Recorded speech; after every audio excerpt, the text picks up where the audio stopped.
Hello, this is Gia and welcome to another video. Today we're doing another video inside of Hermitcraft Season Clockwork. We are going to be reading Chapter 7 today, and we'll see what happens after that, shall we? Let's get right into the video. Chapter 7. An hour passes as the two hermits try to find a way to potentially get redstone to detect an invisible person without the use of observers, which would have been too obvious.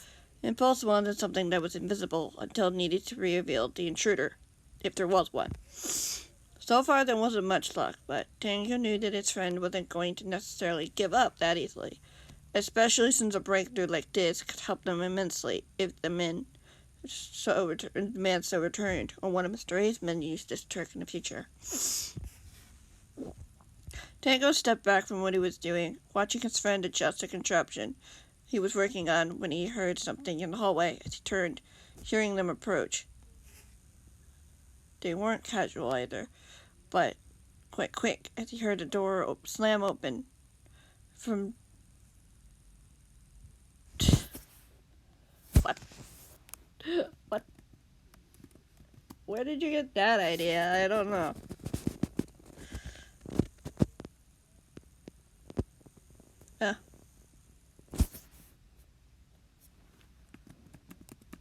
There we go. Let me try that again.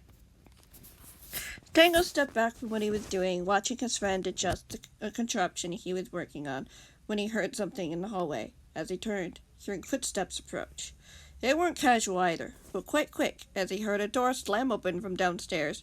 A moment later, Jem opened the door to the lab, panting as she looked up at them.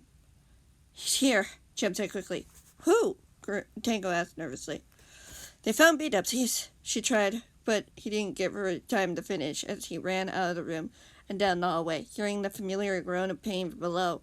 He appeared at the top of the stairs as he saw the escorts from the rescue mission had returned. Saw that the escorts from the rescue mission had returned, half carrying beat-ups. Again, capital D when it's supposed to be a lowercase d. You were supposed to catch them. Catch them all. They did not catch them all. Carrying beat-ups towards the stairs, who was groaning in pain. "Need a hand?" Tango asked, as he took a step down. "Yeah, we need to make sure none of the men followed us," Tyler said matter-of-factly. "Mind taking him up to a room so Blake can figure out how to cure him?" "Of course," Tango said with a nod as he bounded down the stairs to meet with the other cause members. "Tango!" Beat-ups cried through half-sobs. "Hang in there, I gotcha," Tango said calmly as he took his friend from the escorts, carried him up the stairs, hearing someone behind, probably Blake, as he carried his friend to the top of the stairs, seeing Jem and Impulse watching not too far away. "What if you open a door for us?"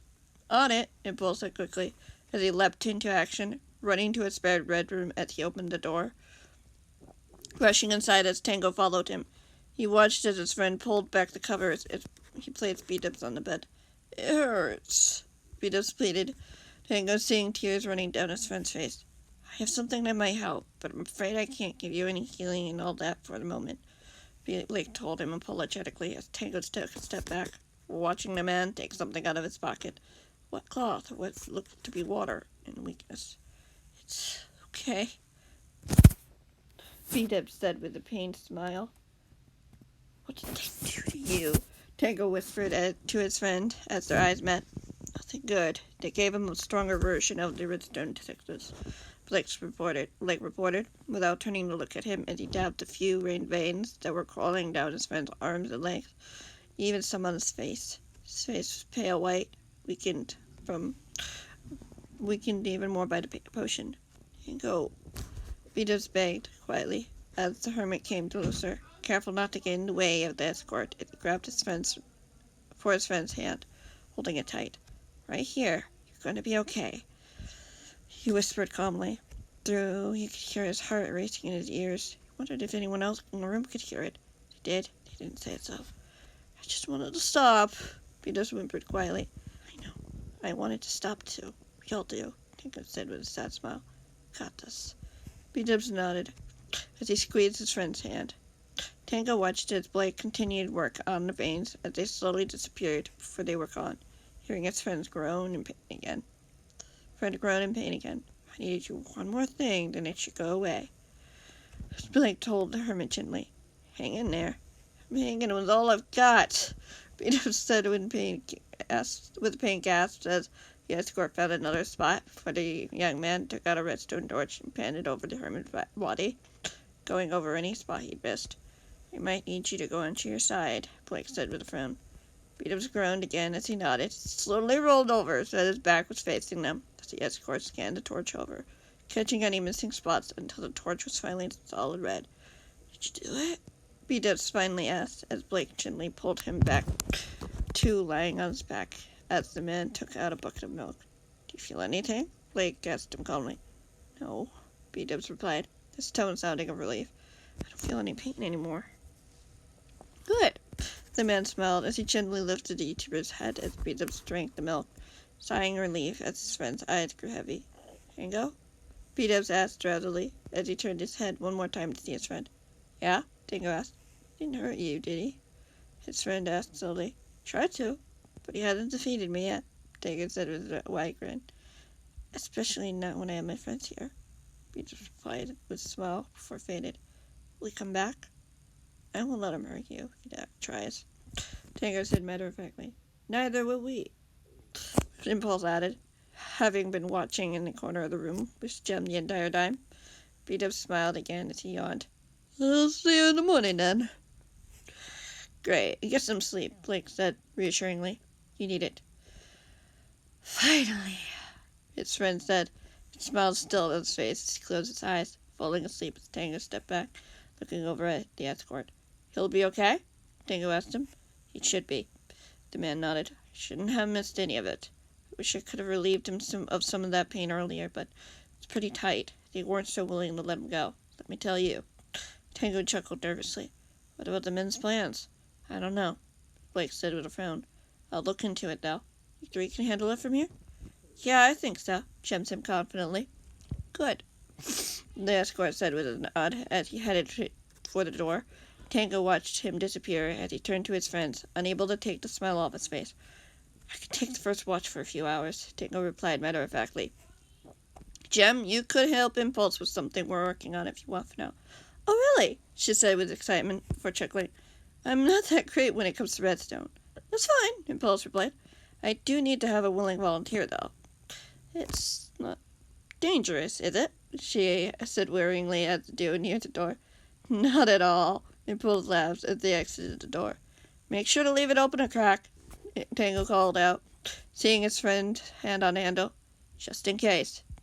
Impulse smiled and nodded, giving him a thumbs up as he disappeared into the hallway, leaving the door open just a little bit as Tango looked back at his sleeping friend, taking a seat nearby with an available seat. As he let out a sigh, he leaned back on his chair and looked up at the ceiling, the evening sun shining through the window. He sat there waiting, knowing sooner or later his friend would wake up. My nose is very sniffly. Chapter 8. Tango woke up the next morning to the sun shining through the bedroom window as he sat up to wipe the sleepers from his eyes. As he looked out to the world below, it was calm, but still. The tree branches shivered in the wind as the wind passed through them, and he could see some little green buds forming in the trees. He smiled as he climbed out of bed and stretched, seeing that there was not a cloud in the bright blue sky. He then quickly went over to a chest and rummaged through it for a moment before closing it, pausing when he heard faint voices in the hallway. He got to his feet and walked over to the door, putting an ear to it as he listened. The others should be up soon, Jem's voice trilled through the door, sounding muffled and distant.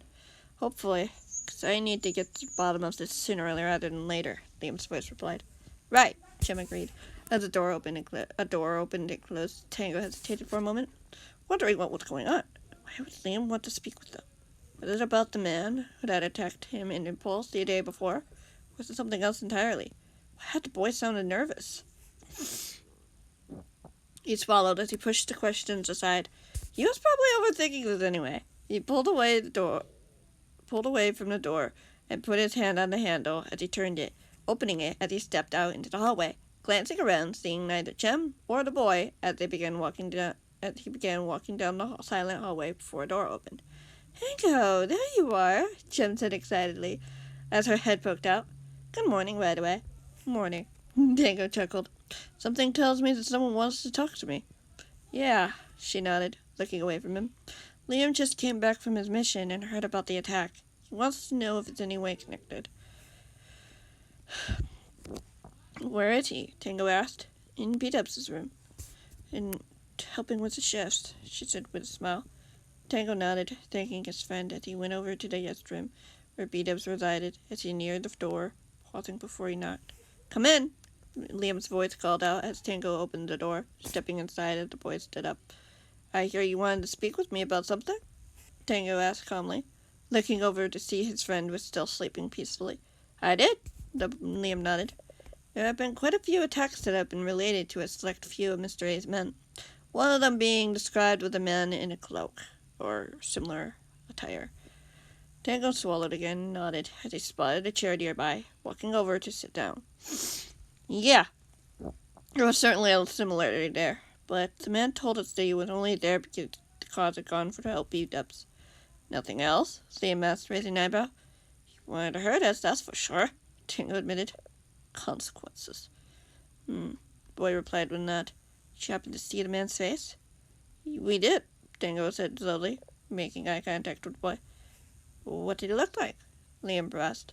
Tango took a breath, reluctantly describing the man, still seeing the man's scarred face looking back at him. Once he was done, the two of them sat there in silence before the boy finally said, "What I'm thinking is true, then this can't be good." "Do you think you know who it is?" Tango asked. "Might," the boy frowned as he looked over at the sleeping hermit for a moment. "Something he'd do, though, according to many accounts." "But you're not sure?" Tango pressed. "Not completely," the boy agreed calmly. He looked back over at Tango. "Could we talk more about this outside the room?" "Yeah, sure," Tango said eagerly as he stood, walking towards the door as the boy followed, Tango leaving the door open slightly, just in case. "So what's your plan of action?" "To figure this out, really," the boy stated. "Because if he is who I think he is, then there would be many people who'd be in danger." "None of us are on that list, though, right?" Tango asked nervously as he saw a door open as Jem walked out, curiously walking towards them. "Well, it seems to me, at least, you, B-Dubs, and Impulse would be, seeing as all three of you escaped him," Liam said with a smile. "If it were true." "Okay," Tango replied with a nod. "Anyone else?" The boy hesitated, looking over at Jem, who nodded with encouragement. "Yes, there is someone else." "Who?" Tango asked nervously. "Grian," Jem said quickly. "What?" Tango asked. "Why? What did he do?" "Nothing, except befriend the people who were supposedly helped the traitor," the boy said with a small smile. "The rumor is true, but that wouldn't mean anything to people if they knew about it." Tango swallowed. "What?" Tango swallowed. "So you're going to keep an eye on him for a bit?" "That's the plan, until I have to go back to the school," Liam replied. "Since B-Dub seems to be doing well now." "Could I pitch in and help too? With Matthias, of course," Jem asked the boy. "It could be dangerous," the boy warned. "Grian's my friend. If he needs help, I want to help," she insisted. The boy smiled. "All right, I can figure something out." "Just be careful," Tango said firmly. "If you need anything, call one of us." "You know I will, Tango," Jem said defiantly. "I'll let someone know where you're going, unless you plan to do it yourself," Tango offered. "You can tell B-Dubs and Impulse, or anyone else who asks," Jem replied. "We've got the people in the cause." "Good," Tango said, wishing the duo well as he watched them head for the stairs, disappearing from view as he glanced back towards B-Dubs' door, before walking in, leaving the door open a crack as he went to sit down and wait. He wasn't sure what he'd be waiting for. What would happen next? He didn't need to know. Liam and Blake were already on top of things, either finding the man or figuring out how to destroy the redstone bug sickness thing that had plagued and tormented so many people already, including his friend. Unfortunately, that's going to be it for this video. I hope you guys enjoyed. Thank you guys so much for watching. And yeah, I'll see you in the next story, whenever that might be. Goodbye.